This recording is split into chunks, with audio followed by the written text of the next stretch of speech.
remember I took a prayer for 21 days, dry prayer, without food, without water.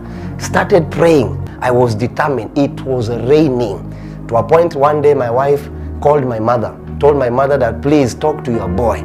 This man is going to die. But I was determined. I continued in prayer. That night I remember it rained. My wife came up, pleaded with me, please leave this place. I could hear my mother talking on loudspeaker. You know how she would say, my son, this is not the way to seek God. I say, you don't understand. The kind of answers I'm looking for, this is the only way to seek God. I will not live here. Came back, continued praying. I continued to pray. On the 21st day, I was coming down as if the Lord had already told me it is time to go. As I was starting to leave that place, because I stayed in one place for 21 days. Hey, it got to a point my feet, it's as if they were, there's another hunger. And we bless God. As I was moving, I looked up and I saw something like a box, and that thing was descending gradually to where I was. That part was written. When I went to peep, it's as if I was here, but I had the ability to peep inside. That box was written wealth, but it was in a language. It's not English. I can't really say how that word was. It's a very Hebrew kind of a concept. I can't really say, but it was written wealth. When I saw it, I rejoiced. I remember that night I shouted to the Lord. The next morning, because I had already left, it was around 3, went back, took water. When the next morning came, guess what is happening? Shylock are on my doorstep. Hi, God showed me a box of wealth. Shylock are now coming. I had taken a loan and I had given some pastor some money to be able to give me a small tent of like 200 or 300, like 300 people, so I can begin ministry somewhere. We're not talking about far. It's just 2 years ago. I went and I took the loan, and the pastor went with the tent, and we went with the money. I forgave him. So it left me in trouble. These auctioneers came, and I remember in that apartment, people were looking at me, laughing. Ah, my God. They came, they could not want to hear what I said, they took the car. Remember, I've now come from seeing wealth. I've told my wife, wealth. The next morning, wealth is leaving us. So I remember the car went. I say, okay. I had a small phone that I had bought for like $20. That phone was overheating. We had gone somewhere with my brother to take the phone. It was overheating. So the only way for that phone to have charge is to keep it on charge. And if you keep it on charge when you're preaching on Facebook, it would overheat. You couldn't even touch it because the outer part was made of metal. So we sat there. I took the phone, and the Lord had enticed me to start doing those preachings. Live preaching. So I just started doing the preachings, you know. By then we were only 2 views. That view was me and my wife. Then we advanced to 3 views. It was me and my wife and my sister. We advanced to 4 views and 6 views, you know. And one day my wife came and told me, preach to me. I'm the view. I will hear you. But I bless God for my wife. So he continued. Not long later, hey, my God, I did that for like a year. Not long later, I just received a message. Someone sent me a message like, hello. I says, hello. And the Lord had already told me to make sure that I treat everyone equally. Not to value this one because of how they look. This one looks rich. This one, no. The Lord had already warned me. I say, okay. I said, hello. The person told me I'm so-and-so, and I'm over 80 years of age, because I had already called for 5 days. We would do 5 days prayer, dry prayer and fasting, 3 days dry prayer and fasting, and the thing was growing on Facebook. So the lady told me, I want you to know that I'm so-and-so from this place. I had never even heard of that place. And at that particular time, I want you to know that every time you're calling for fasting, I am part of those people that fast with you. We fast with you. She didn't say anything else. I say, glory to God. We bless the Lord. We left the whole matter. 3 weeks later, she sent me a message, say, hello, how comes you don't ask for money? Every time I see you preaching, you don't have anything you've put. The Lord had already told me that he will build, that I should never try to do, and I'm not claiming that if you ask for anything is wrong. It was just my template that I should have followed. So I was not really interested in that. The Lord had just told me to go and preach the gospel. At the right time, He will make things happen.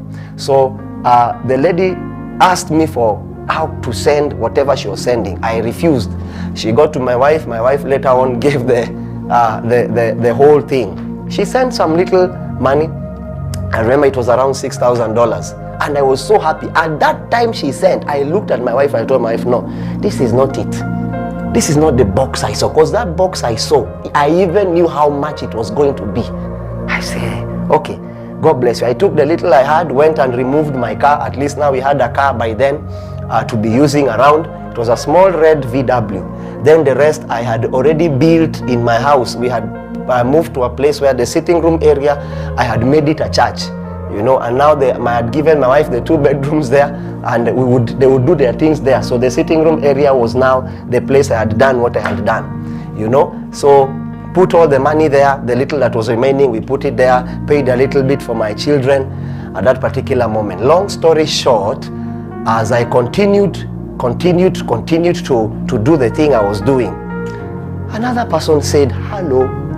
I said hello, and I could receive many people saying, hi, pray for me. I would pray for them. The person told me, there is this verse I don't understand, please help me. I would take time, like an hour, praying for that person and teaching that person. This is the essence of the word. Be a person of the word. Pray, take fastings, take what? I didn't know.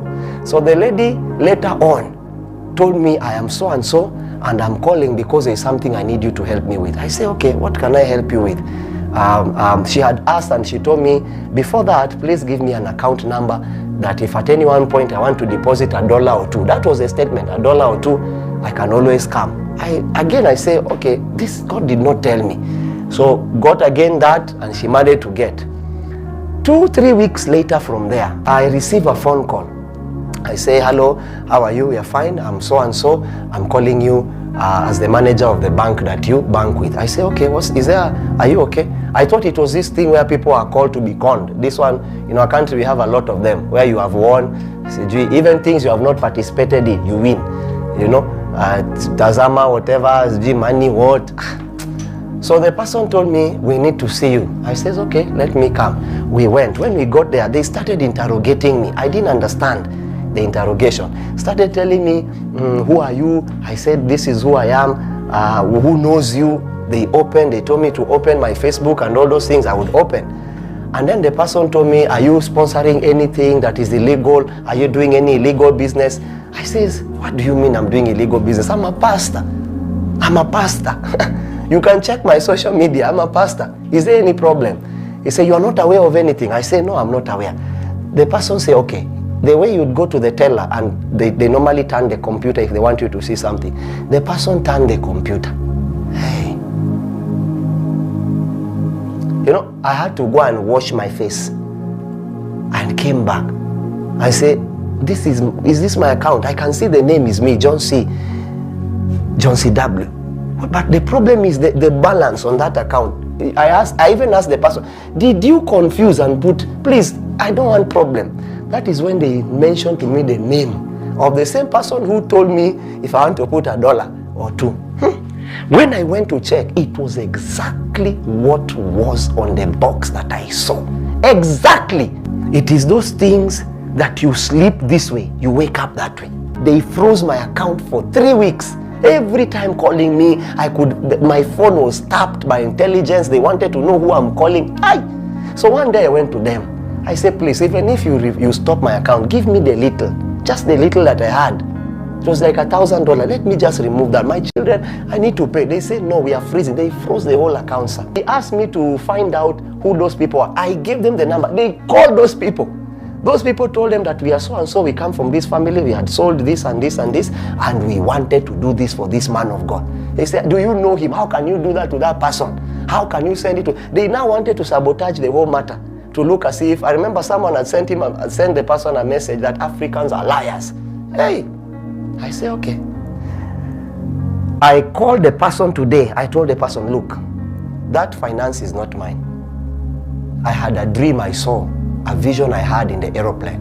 You can keep it, but you will answer to the author of that vision. I left. The next day, they called me. They say, we want you to know we have allowed you to use your account.